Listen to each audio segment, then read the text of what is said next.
Welcome back, everyone. I'm here with Macworld's Michael Simon, as well as Computer World Executive Editor Ken Mingus. Mike most recently wrote a story for Macworld in which he used the iPad all day, all week, to do his job. So, Mike, I know that you've got a lot of opinions on this, and Ken, I'm sure you also have a lot of opinions on this because you do often use the iPad for work. So, Mike, I first want to hear from you. Tell me about your experience. Would you recommend it? Was it good? What did you like? What did you hate? All right, let's go. I'm just going to say that the only hate mail I got about this article, which is was from Ken, because he was not happy with the That was a suggestion, not hate mail. But yes, so I recently got an iPad Pro with the Magic Keyboard and the pencil and all the trimmings. This was a top of the line unit, 1 terabyte of storage, a cellular connection, all that, and I was excited about it because I use an iPad kind of casually. I have an old iPad Air 2, and I have an iPad Pro from, I don't know, I want to say maybe 3 years ago, right before they redesigned it with the slim bezels and Face ID. And I do like it. I have issues with it, and in my setup with Android and things like that, it's trickier than it would be. But I was excited to use this because my main problem with the iPad, as with lots of other people, was the keyboard and the trackpad and the experience and the multitasking and all that stuff. So I dove in, like literally. I said, all right, I'm closing my Mac, which I use 8 hours a day for work, for everything, email and content management, uploading articles, everything that I do for work, I use my Mac for, which is a MacBook. It's a 2017 MacBook Pro, so it's not like a top of the line new one like Ken has. Hey, but it gets the job done. It has the touch bar, and it has all the newer MacBook things, USB-C, etc. So I closed it and I set up the iPad, and so the first couple of hours were, it's tricky because it's different. It's very different. The whole experience is not the Mac, and I'm not going to criticize that because that's, it should be different. I'm not looking to emulate the Mac on my iPad. But even after that intro period, by the time I got comfortable with the trackpad and the keyboard and the app switching and the things that I had to do on a regular basis, conclusion first. It's not meant to be, all right, it's not meant to replace a Mac, I don't think. And I couldn't wait to get back to my Mac the next week. And I do still use it. I do have it, right next to me. But to say that to say that the iPad Pro is becoming the Mac, I think, is a misconception of what the iPad is. And I'll stop and I'll let Ken interject for a moment if he'd like to. I'm going to shock and horrify you by saying, actually, I kind of agree with you, and I will hold up my iPad Pro and my Magic Keyboard, all of which I love and use. But we were talking about this just a minute ago, that I think in terms of thinking of the iPad Pro Magic Keyboard combo as an enterprise device, yeah, it certainly is and can be an enterprise device depending on what you're doing. But I also, I've had this combo now for, I don't know, 2 or 3 months. And while I can use it to do the work that I do, and I do a lot of the same things that Michael does, which is, editing stories, posting to our contents management system, some light photo work, and also browsing email, et cetera, et cetera. It can be a replacement, but I think that, even when you go through that transition period where you're relearning, we all have a lot of muscle memory when it comes to keyboard shortcuts and cutting and pasting and how to do it most efficiently and quickly. And as somebody who, is overseeing a website, speed is a big thing for me. And I do find that using the iPad, while I can get things done on it that I do on my MacBook Pro, it's slower, it's kludgier. And even, I've been using it with the iOS 14 beta, and I don't see a lot of improvement in terms of the kludgy thing, in terms of how you go about selecting apps, switching between apps, copying and pasting between apps. So, I think it's really going to depend on who's using the iPad Pro keyboard combo and what they're doing. Again, if you're a photographer, videographer in the field, you need some quick access to, a quick video editing, and then you will need to upload it. That's a good use case for it. If you're casually doing some editing and, cutting and pasting, moving things around, you can. But I find myself, just as often or maybe even more often grabbing the MacBook Pro if I want to get all that stuff done quickly. And so it's to speak to the quickness, like when I first started, like the first day, I was really, really slow. And I thought, even though I did know the iPad, it's not like I was a stranger to it. But, taking my whole workflow and adding it to the iPad, it required, okay, what am I doing now? What am I doing now? But even once I got to the point where I knew what to do, it's still like, I don't know what it is about iOS and the iPad. It's just on my iPhone, I'm fast as anything, but on the iPad, everything seems to take like a second or a second and a half longer, which adds up tremendously. And it's not so much like, so on the Mac, I work the way I work, and I could see how if you're like a real pro user, you can get to a point where you're just doing things boom, boom, boom, boom, boom, boom, and you're not even thinking about it. And I do things very fast, but I can see how someone can get to a place that's even quicker using automation and things like this, or Automator. But on the iPad, I don't understand how anyone could work any faster than what the system allows you, which is it's enormously frustrating because the chip is crazy fast. I mean, apps open before I even blink, way faster than the Mac. Things launch quicker, things drag and drop quicker. But doing all of that, like the actual process of doing the multitasking, the selection, text selection was a big nuisance for me. Working with photos, even working with Photoshop, which I also do on the Mac often, and I know it well. And yes, the interface is different, but it's more than that.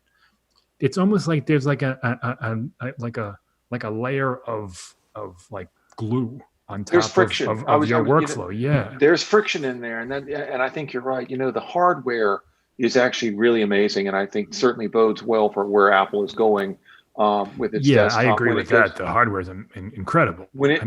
Typing on it was just in fact, I bought the Magic Keyboard. And I spent $130 on this stupid thing because I love the typing on the iPad keyboard so much. Going back to my other third-party keyboard, it wasn't good enough. So I bought this thing because I wanted that experience. So the hardware is great. The Magic Keyboard is awesome from a hardware standpoint, from a typing standpoint, but using it in harmony with the iPad, I just had so many issues with it.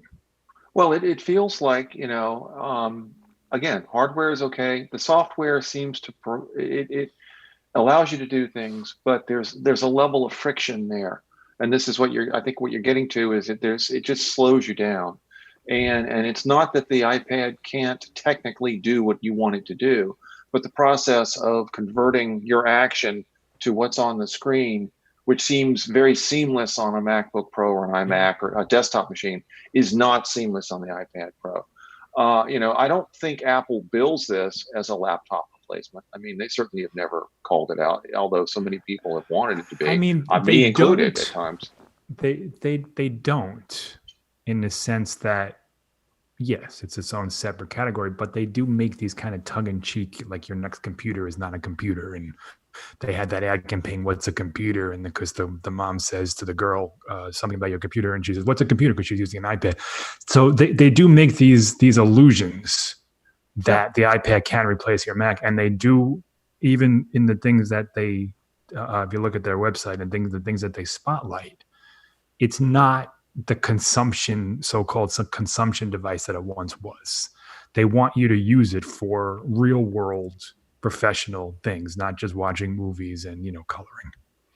Yeah, I think that's true, but I also think there's this desire to sort of line this up at, as Surface is to a Windows machine, the iPad Pro is to Apple hardware or Apple desktop, and I don't think the analogy works. Juliet, have you ever had a chance to use the iPad? I don't want to leave you out of the conversation here. Just wondering if you've ever had any experience with it.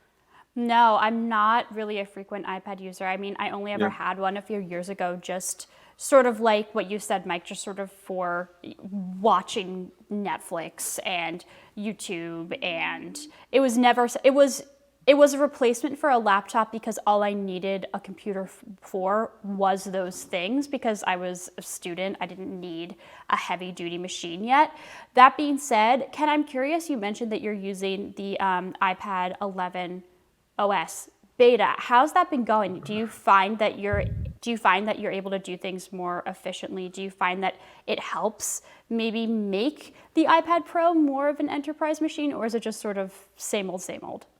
It's actually more same old because at least so far, I mean, there are some changes in iOS 14, and I'd kind of hoped that there would be more integration between the actions on the keyboard and how the cursor responds on the screen. But I still find myself kind of getting bogged down. And I've sort of learned to expect that and to work with it. It's interesting, as we were just talking, I was thinking, okay, if somebody said to me, for the next year, you've got one of two devices you can have: your iPad with keyboard or your MacBook Pro. And I love the iPad keyboard combo, but I'd pick the MacBook Pro any day of the week because that's where I'm going to get the most work done most efficiently. And that's really what it comes down to. Again, it depends on use cases. So when a company is looking to outfit its workforce with hardware, laptops and or desktops like an iMac, will be perfectly suited for what some people are doing. If you happen to be a worker or your staffers are out in the field where weight and connectivity are an issue, then an iPad might make more sense. You can get it with cellular, and you can be almost anywhere, and you can at least respond to emails, maybe do presentations from the field, shoot some quick video and upload it and get it back to the main office. In which case a MacBook Pro would not necessarily be the best option. So that goes back to what we were talking about earlier. I think, can it be an enterprise device? Absolutely. Is it the best enterprise device? Probably not for most people. And a lot of it depends on what you're going to use it for. iOS 14 does not at all change the iPad experience. They added some things with the Apple Pencil, which I never really was able to acclimate that to my workflow. It's not something that I use. Maybe down the line I would. But the navigation, the multitasking, everything is the same. They didn't really change. They didn't change anything. Maybe that's coming down the line with the next iPad or something. Who knows?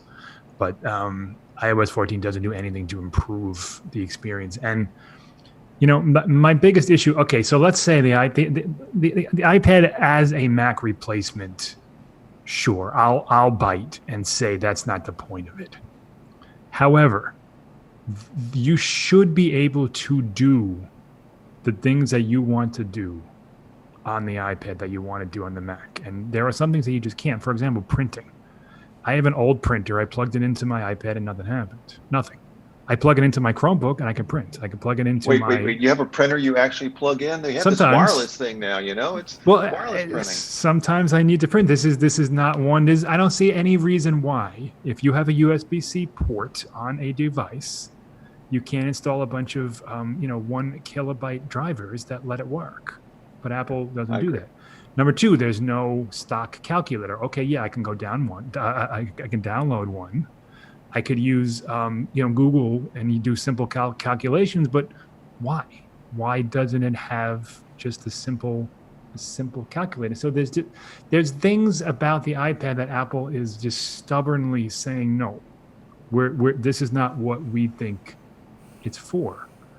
And again, I say it's a shame because the hardware is awesome, the speed is awesome, the whole package is fantastic. And if somebody wanted to buy one, I would never discourage them because it's great. But for example, the machine that I used, it's like $2,000 if you or like $1,700, something like that. If you take it all together, I mean, for that money, I don't think you're getting anything better than you are for a $329 iPad.